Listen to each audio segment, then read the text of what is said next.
En el mundo evangélico, muchos tienen la impresión de que los reformados no suelen darle mucha importancia o la importancia debida a la doctrina del Espíritu Santo, ni promueven en los creyentes una verdadera y real dependencia del Espíritu de Dios. Dado que el Espíritu Santo se asocia con el fuego en las Escrituras, cuando algunos escuchan la palabra reformado, se imaginan una iglesia con mucha enseñanza, con mucha estructura, pero también llevando a cabo un culto frío, apagado, es decir, mucho orden, pero poca vida.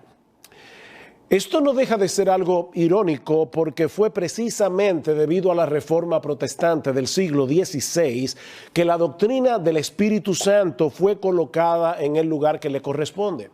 Durante la Edad Media, la obra del Espíritu fue reemplazada por el sistema sacramental del catolicismo romano. Los sacramentos eran vistos como algo así como una especie de tuberías a través de las cuales fluye la gracia de Dios. De manera que dentro de ese sistema de salvación, la obra del Espíritu Santo vino a ser prácticamente irrelevante. El bautismo resolvía el problema del pecado original y los otros sacramentos se encargaban de hacer el resto. De manera que el católico romano solo tenía que depositar su fe en la iglesia y en los sacramentos.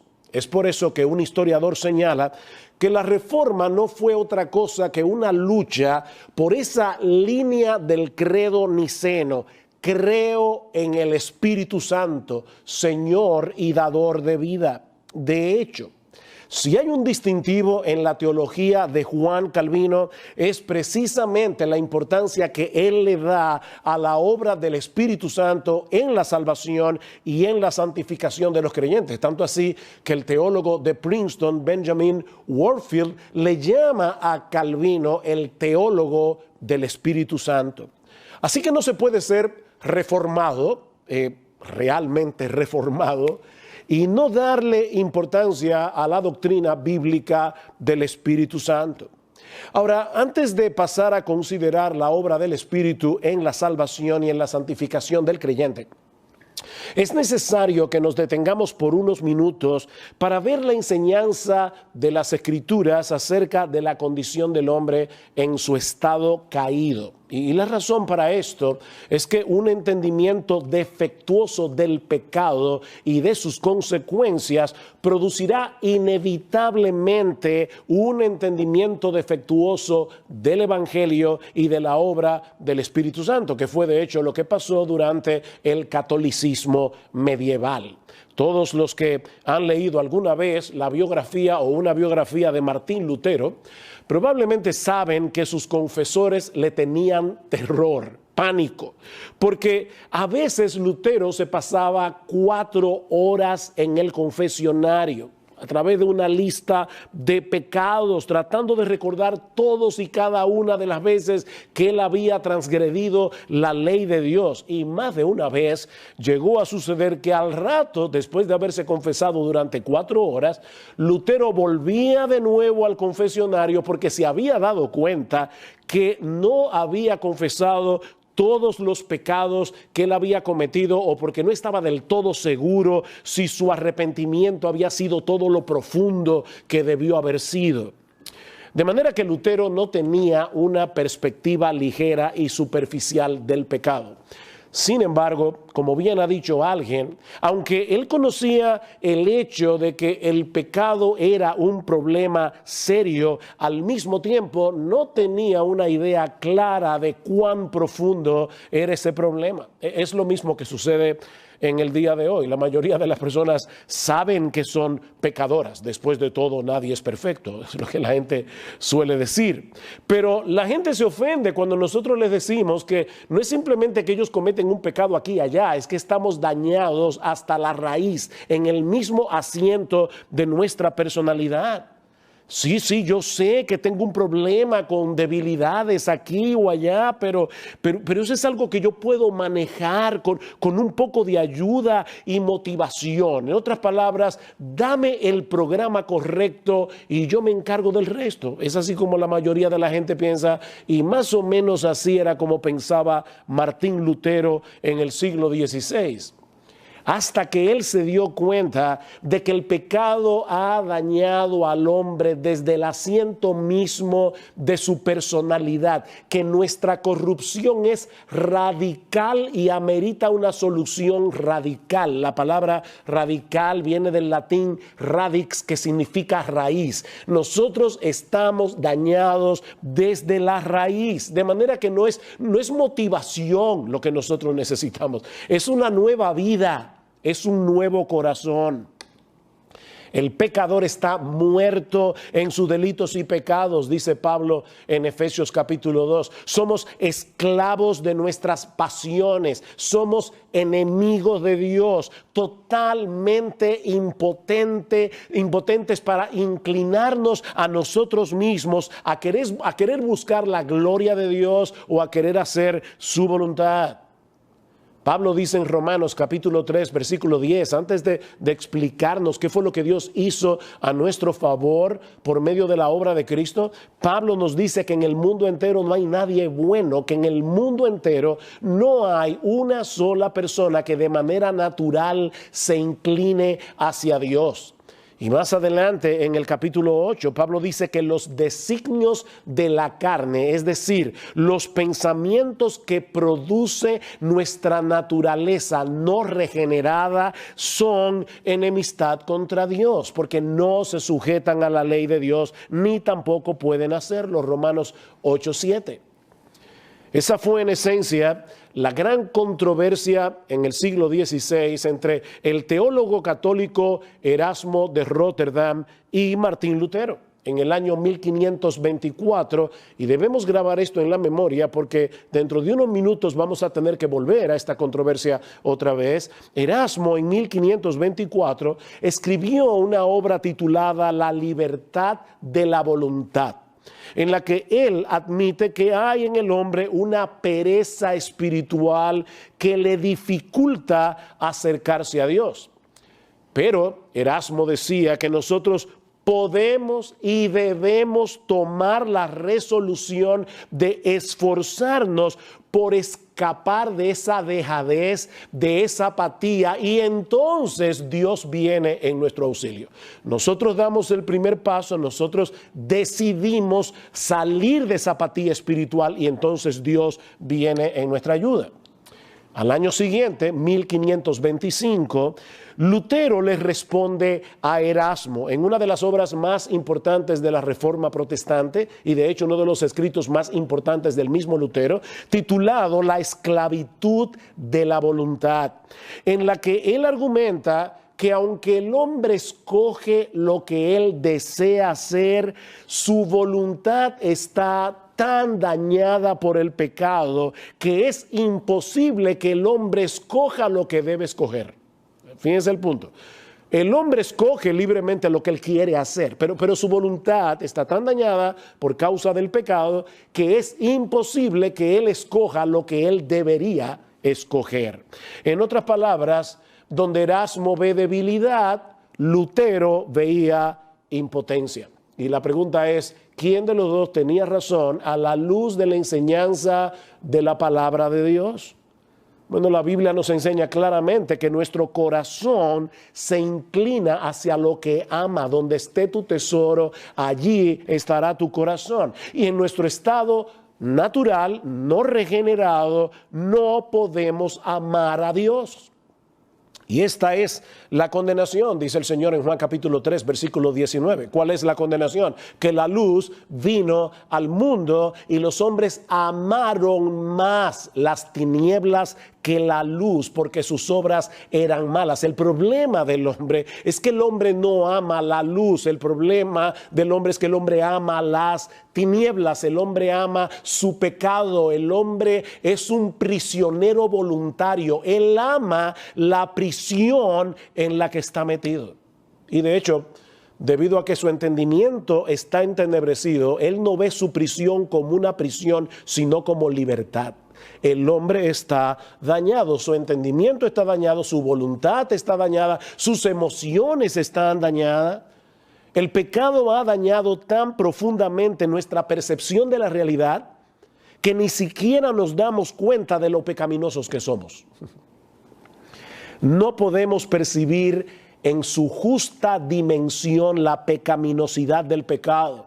Y por esa misma razón es que no podemos apreciar lo que Dios nos ofrece en Cristo de pura gracia por medio de la fe sola, a menos que Dios abra nuestros ojos, Dios transforme nuestra voluntad por el poder del Espíritu Santo a través de la predicación del Evangelio, lo que nos lleva a nuestro segundo encabezado. Ya vimos la condición del hombre según las Escrituras. Veamos ahora en segundo lugar la obra del Espíritu Santo en la regeneración.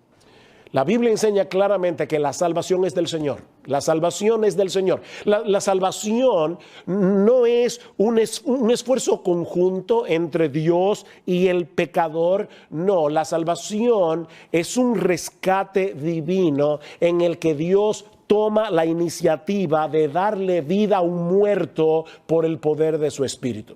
Y yo voy a repetir eso otra vez. La salvación es la obra de Dios en darle vida a un muerto que no estaba buscando a Dios, que no estaba procurando ser salvo. Dios le da vida a un muerto espiritual por el poder de su Espíritu Santo, Señor y dador de vida, como dice el credo niceno. A menos que el Espíritu Santo nos imparta una nueva vida con nuevos deseos, con nuevas inclinaciones, jamás decidiríamos por nosotros mismos venir a Cristo en arrepentimiento y fe. Jamás.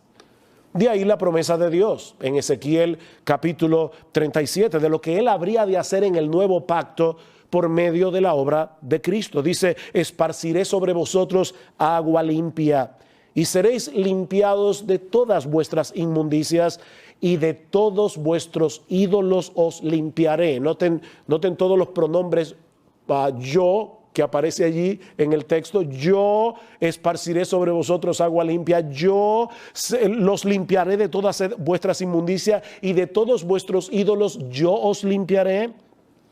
Os daré un corazón nuevo y pondré un espíritu nuevo dentro de vosotros, y quitaré, yo, obviamente Dios, quitaré de vuestra carne el corazón de piedra, y os daré un corazón de carne, y pondré dentro de vosotros mi espíritu, y haré que andéis en mis estatutos y preceptos, y los guardéis y los pongáis por obra.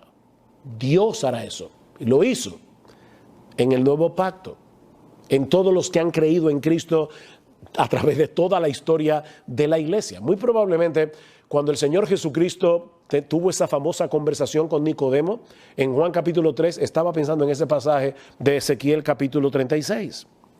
De cierto te digo, le dice el Señor a Nicodemo, que el que no naciere del agua y del Espíritu no puede entrar en el reino de Dios. Lo que es nacido de la carne, de esta naturaleza pecaminosa nuestra, lo que es nacido de la carne, carne es, y lo que es nacido del Espíritu, Espíritu es. Lo que el Señor está diciendo aquí es que dos padres pecadores engendran un hijo pecador. Es verdad que parecen angelitos cuando acaban de nacer, pero es un pecador. Y nada más hay que darle tiempo para ver su inclinación pecaminosa. Dos padres pecadores engendran hijos pecadores. De manera que no es un mero cambio de fachada, no es un barniz de decencia lo que necesitamos.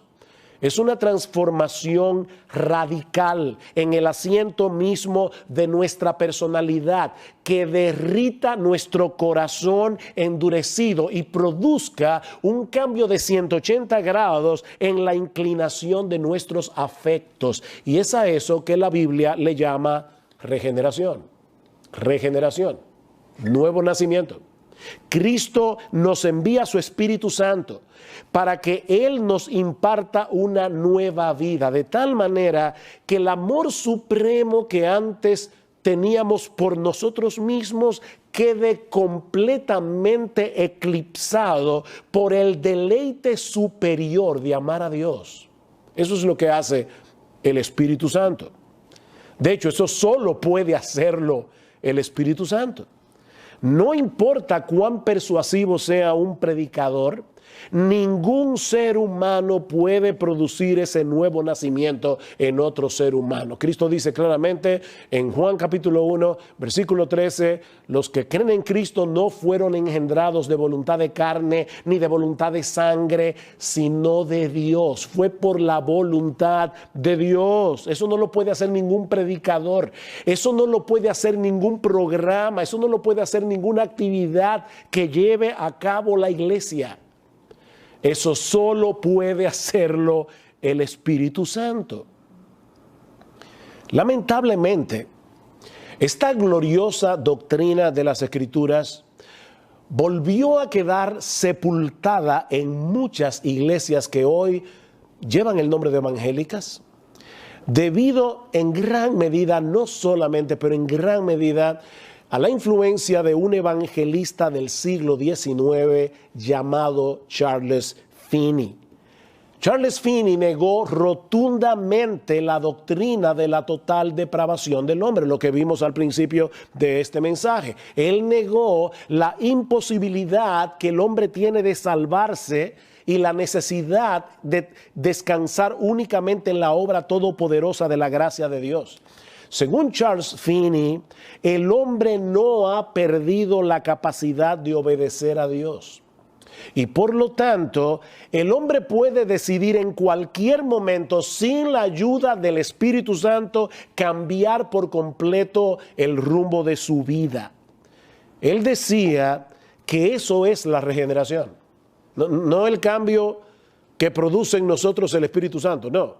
Él le llama regeneración al cambio de ruta que toma el pecador cuando es persuadido por la predicación del Evangelio y él lo decide, seguir a Cristo. En otras palabras, todo lo que se necesita para ser cristiano, según Finney, es que el hombre decida ser cristiano, sin ninguna intervención divina.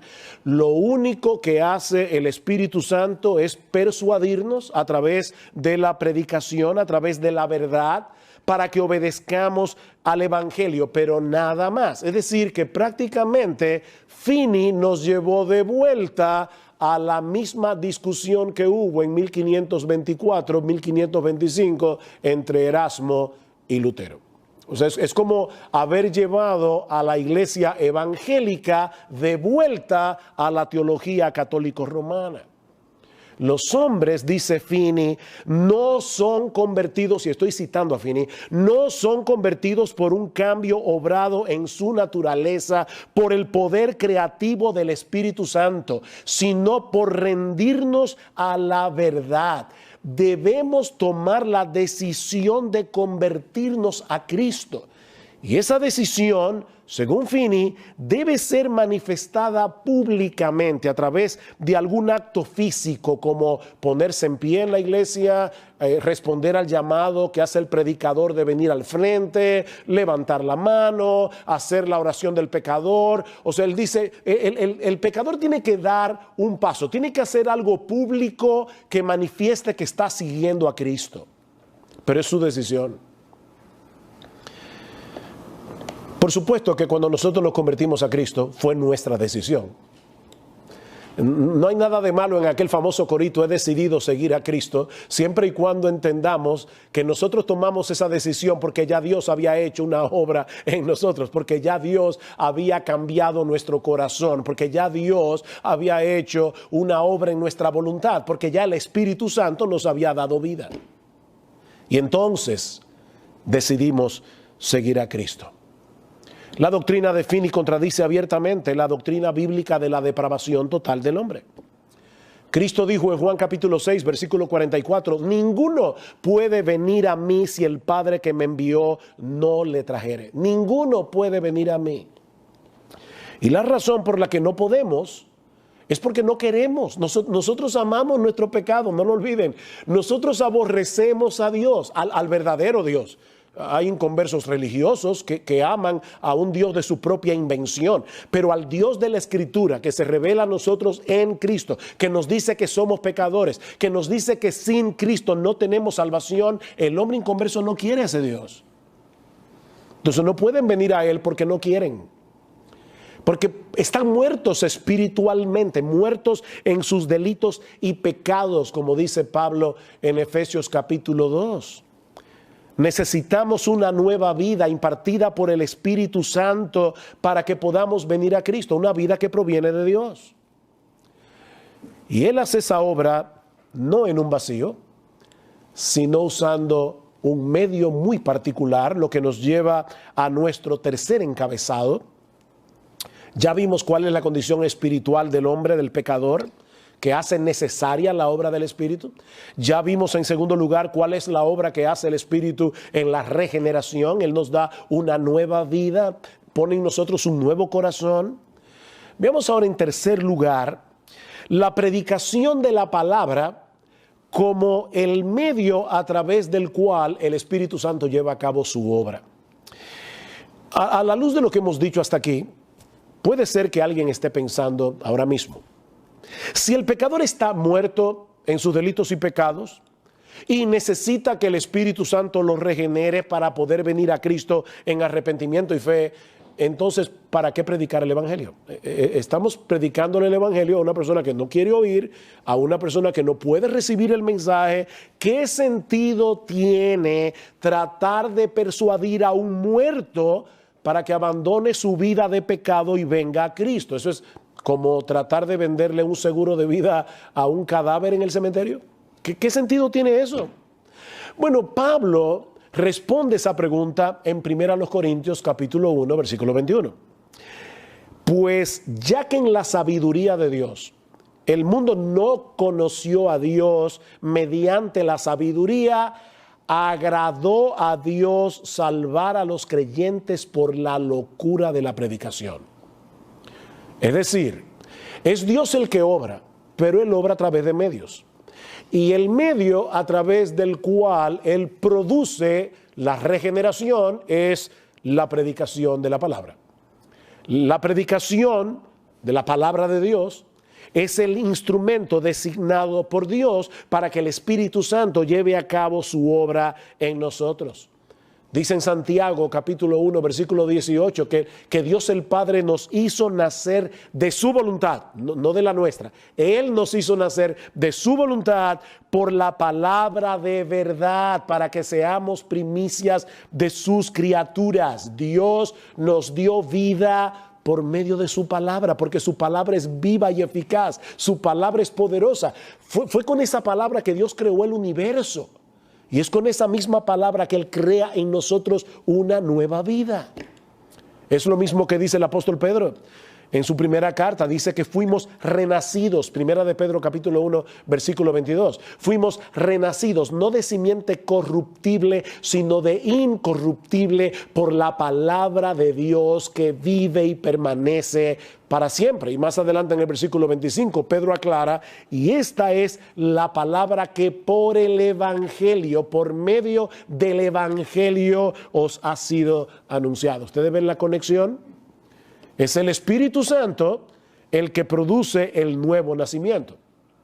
Pero tanto Pablo como Pedro nos dicen que Él actúa en conjunción con la proclamación del Evangelio. Eso es básicamente lo que Pedro nos está diciendo aquí. Es por medio de la palabra. Pero hay un pasaje del Nuevo Testamento que nos explica con más detalles cómo es que el Espíritu Santo hace lo que hace a través de la predicación de la palabra. Y es 2 Corintios capítulo 4. En los versículos 3 y 4, el apóstol Pablo dice: si nuestro evangelio está encubierto, entre los que se pierden está encubierto, en los cuales el Dios de este siglo cegó el entendimiento de los incrédulos. Noten algo importante aquí, no es que el pecador es una víctima y Satanás está cegando su entendimiento, entonces el pobre pecador no puede ver. No dice, él cegó el entendimiento de los incrédulos, son personas que se han rehusado a creer. Y Pablo dice, Satanás cegó el entendimiento de los incrédulos. ¿Para qué? Para que no les resplandezca la luz del evangelio de la gloria de Cristo, el cual es la imagen de Dios. El problema del hombre incrédulo, dice Pablo, es que está completamente ciego al resplandor de la gloria de Dios en Cristo, en la faz de Jesucristo. Y el diablo va a hacer todo lo que esté a su alcance para que el incrédulo permanezca en esa condición, para que el incrédulo permanezca en esa ceguera. Satanás cegó el entendimiento de los incrédulos para que no pueda ver el qué, para que no pueda ver la luz del evangelio de la gloria de Cristo. Satanás no quiere que los incrédulos vean esa gloria. ¿Por qué? ¿Por qué Satanás no quiere que nosotros veamos esa gloria? Porque él sabe que esa gloria es transformadora. ¿Qué dice Pablo en 2 Corintios 3:18? El versículo inmediatamente anterior a esta declaración. Dice que nosotros todos, mirando a cara descubierta como en un espejo la gloria del Señor, somos transformados de gloria en la misma imagen como por el Espíritu del Señor. Cómo el Espíritu del Señor transforma el corazón de los creyentes mirando la gloria de Jesús. ¿Acaso no fue eso lo que sucedió con Saulo de Tarso cuando iba camino a Damasco? ¿Ustedes recuerdan? Pablo sale a perseguir a los cristianos y termina convertido. Y la pregunta es, ¿cómo fue que ocurrió ese milagro de transformación? Todos conocemos la historia. Cristo se le apareció a Pablo en el camino a Damasco. Y Pablo vio su gloria como un resplandor de luz del cielo. ¿Ven la conexión con 2 Corintios? Para que no les resplandezca la luz del evangelio. ¿Qué fue lo que Pablo vio? Una luz del cielo, Hechos 9:3, que no era otra cosa que la luz del resplandor de la gloria de Cristo. Bueno, lo que estamos diciendo es que para que el pecador sea regenerado, para que el pecador sea hecho una nueva criatura, él tiene que ver lo que ahora no ve, la gloria de Dios en la faz de Jesucristo, tal como ocurrió con el apóstol Pablo en su camino a Damasco. La buena noticia es que nosotros no tenemos que pasar por la misma experiencia de Pablo para ser transformados. Porque esa gloria que Pablo vio se revela cuando el evangelio de Jesucristo es fielmente predicado y el Espíritu Santo abre los ojos para que nosotros podamos ver en el evangelio esa gloria. Por eso Pablo continúa diciendo, volvemos ahora a 2 Corintios 4, Pablo continúa diciendo, porque no nos predicamos a nosotros mismos. Él acaba de decir, el incrédulo está ciego, pero ahora dice, porque no nos predicamos a nosotros mismos, sino a Jesucristo como Señor y a nosotros como vuestros siervos por amor a Jesús. Pablo, no te entiendo. Tú acabas de decir que si nuestro evangelio está encubierto, entre los que se pierden está encubierto. Tú acabas de decir que Satanás cegó los ojos de los incrédulos para que no puedan ver la gloria de Cristo en el evangelio. Entonces, ¿para qué tú predicas? ¿Para qué predicar? Respuesta de Pablo. Porque Dios, que mandó que de las tinieblas resplandeciese la luz, es el que resplandeció en nuestros corazones para iluminación del conocimiento de la gloria de Dios en la faz de Jesucristo.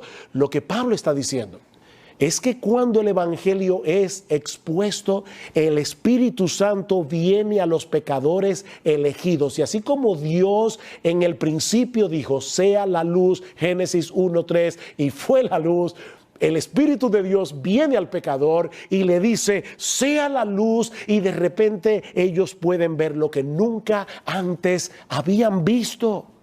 Que nuestro Señor Jesucristo posee una gloria que lo hace el ser más atractivo de todo el universo. Eso es verdadera conversión. Eso es lo que pasa cuando un pecador se convierte.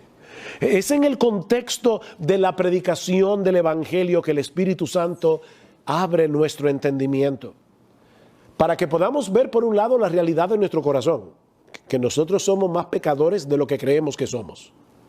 Pero por el otro lado, para que nosotros podamos entender ¿Qué fue lo que Dios hizo en Cristo para salvarnos? Solo por gracia, solo por medio de la fe.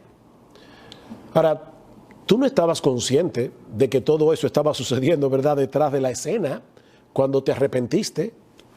Pero eso fue lo que sucedió.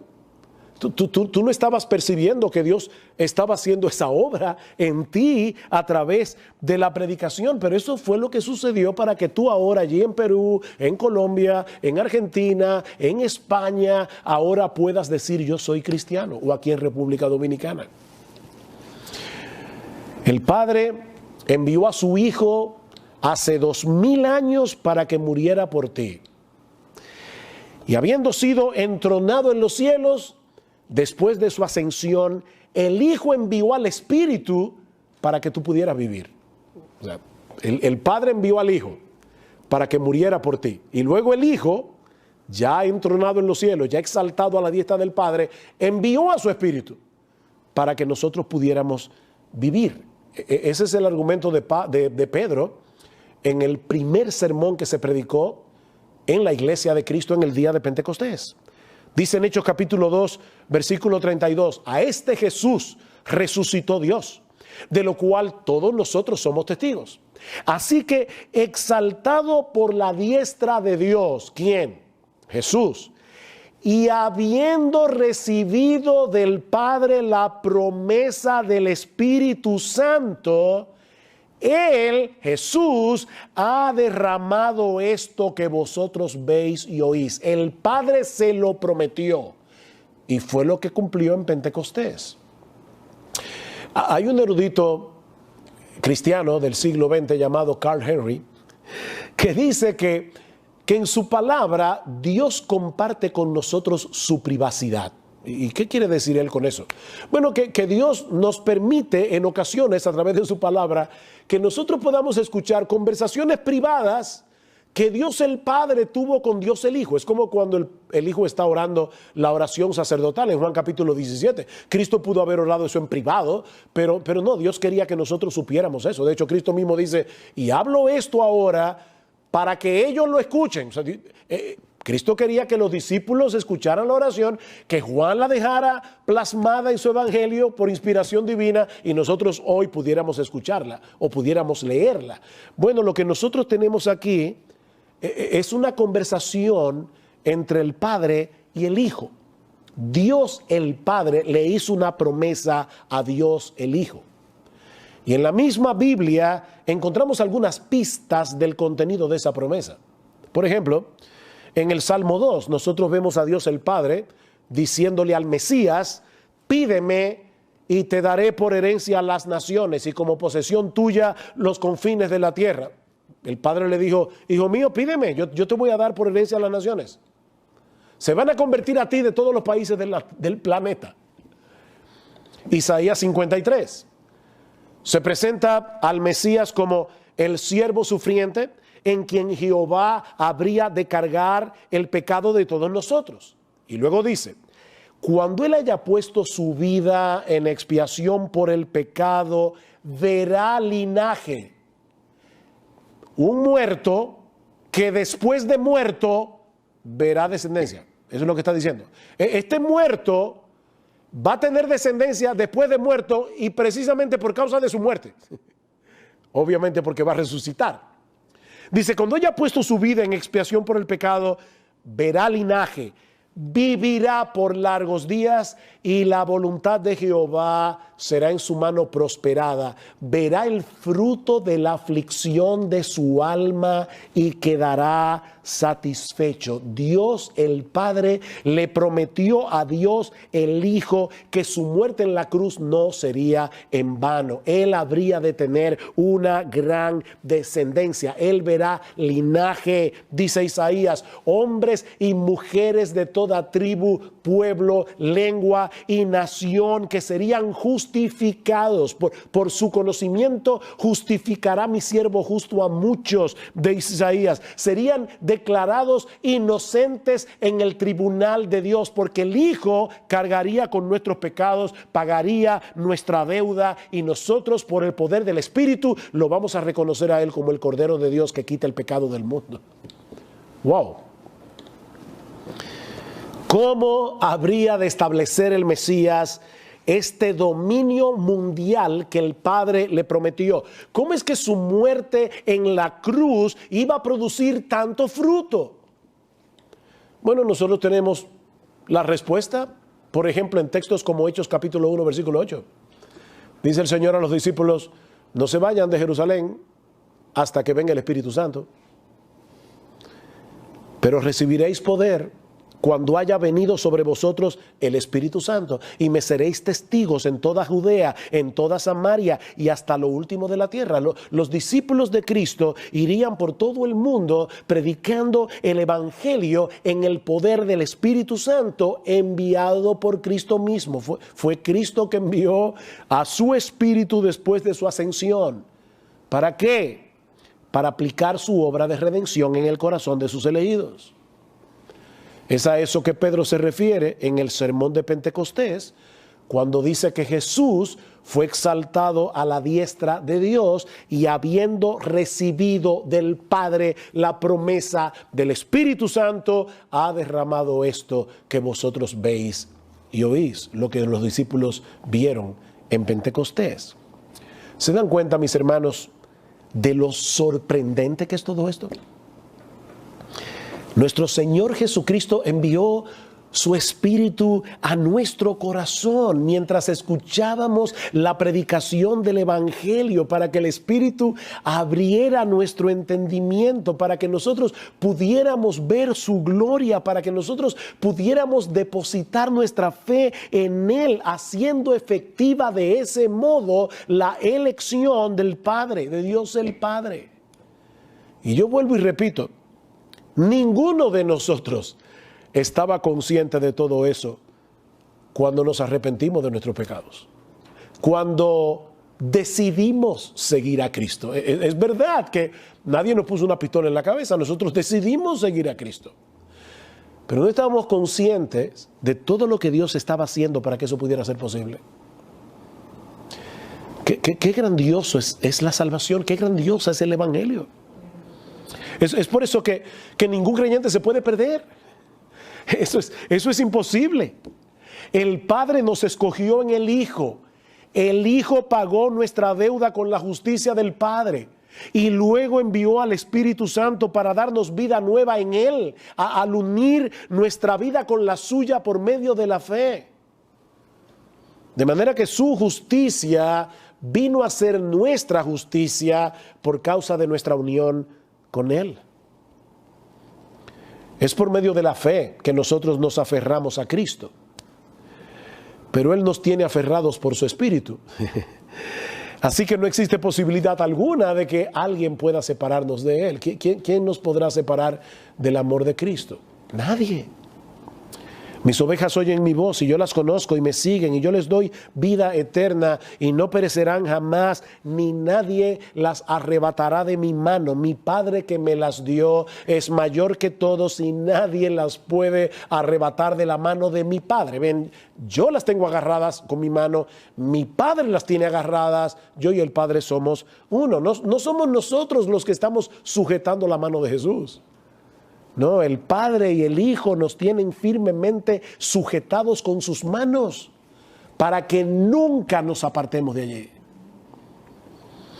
Ahora bien, esa nueva vida impartida por el Espíritu a través de la predicación del Evangelio es nutrida y fortalecida de la misma manera como comenzó, contemplando en el Evangelio la gloria de nuestro Señor y Salvador Jesucristo. Eso es lo que dice Pablo en el texto que citamos en 2 Corintios 3:18. Nosotros todos, contemplando como en un espejo, ese espejo es la palabra, contemplando como en un espejo la gloria del Señor, somos transformados de gloria en gloria, porque tú te conviertes en lo que admiras. Por eso es que la idolatría convierte al hombre en sus ídolos. Dice, ellos serán semejantes a sus ídolos, dice el Salmo 115. Bueno, nosotros seremos semejantes a ese que admiramos. Mientras más tú admires la gloria de Cristo, más serás transformados de gloria en la misma imagen, como por el Espíritu del Señor. Es por eso que nuestra tarea como pastores, nuestra tarea como como predicadores no es hacer que la gente se fije en nosotros o dependan de nosotros, no. La esencia de nuestro trabajo es predicar fielmente el evangelio para que la gloria de Cristo que allí se revela pueda ser vista claramente a través de la predicación. Ese es nuestro trabajo. Seguramente muchos de ustedes tienen edad suficiente como para recordar aquellas pruebas nucleares, o tal vez lo han visto en películas viejas, aquellas pruebas nucleares que se llevaban a cabo durante la Guerra Fría. Un grupo de científicos con batas blancas y con espejuelos especiales se reunían en el desierto para observar las detonaciones nucleares, obviamente a una distancia segura. Y todos estaban bien atentos al brillo intenso de esas detonaciones. Era casi una obsesión. Bueno, lo que yo estoy diciendo es que nosotros nos reunimos cada domingo como iglesia a hacer lo mismo. Nosotros nos reunimos como iglesia a hacer exactamente lo mismo. Nos congregamos cada día del Señor en medio del desierto de este mundo a contemplar todos juntos el brillo de la gloria de nuestro Salvador, tal como se revela en el Evangelio y que es infinitamente más intenso que 1.000.000 de bombas nucleares. Cada domingo nosotros nos congregamos a ver la hermosura, la gloria de nuestro bendito Salvador. Es irónico entonces que se catalogue como frío y carente del Espíritu un servicio de adoración en el que la predicación fiel del texto bíblico tenga preeminencia por encima de todo lo demás, que es lastimosamente lo que está sucediendo en muchas iglesias en el día de hoy.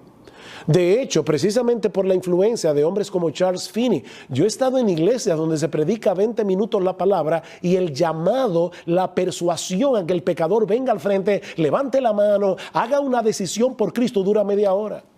O donde se hace un montón de cosas como iglesias y la predicación dura 15 minutos. Es irónico que nosotros digamos que en un servicio de adoración donde la palabra de Dios es fielmente predicada, donde Cristo es exaltado a través de la proclamación del Evangelio, que alguien diga que ese es un servicio de adoración carente del Espíritu Santo. Y yo diría que más que una ironía, eso es una tragedia. Es una tragedia. Porque es en el contexto de la predicación del Evangelio, de la predicación de la palabra, que el Espíritu Santo obra con poder para salvar a los pecadores y para santificar a los creyentes, para transformarlos gradualmente a la imagen de su Señor y Salvador. Hablando acerca de la venida del Espíritu, dice el Señor en Juan 16:14, Él me glorificará. ¿A qué vino el Espíritu Santo? Él me glorificará, porque tomará de lo mío y os lo hará saber. ¿Cómo? A través de la predicación. ¿Tú quieres ver al Espíritu Santo obrando con poder en tu iglesia? Allí en Perú, en Colombia, en España, en República Dominicana, en Argentina. ¿Tú quieres ver en Chile? ¿Tú quieres ver al Espíritu Santo obrando con poder en medio de tu iglesia? Regresa a la pureza del evangelio que defendieron los reformadores, para que solo Dios reciba toda la gloria al proclamar que la salvación es solo por gracia, solo por Cristo y solo por medio de la fe.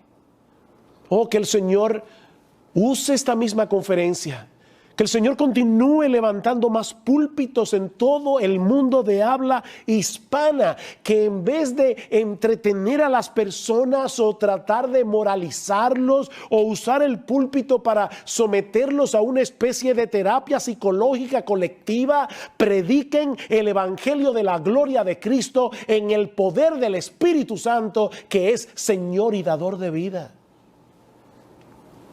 Dice el puritano Richard Sibbes, siglo XVII, y con esta cita concluyo: si queremos más del Espíritu, debemos estudiar el Evangelio de Cristo. Cuanto más aprendamos de Cristo, más recibiremos del Espíritu. Cuanto más se revelen las riquezas de Cristo en la iglesia, mayor será la presencia del Espíritu en ella. Cuanto más se predique acerca de la gracia y el amor de Dios que hallamos solo en Cristo, mayor será la presencia del Espíritu en ese lugar.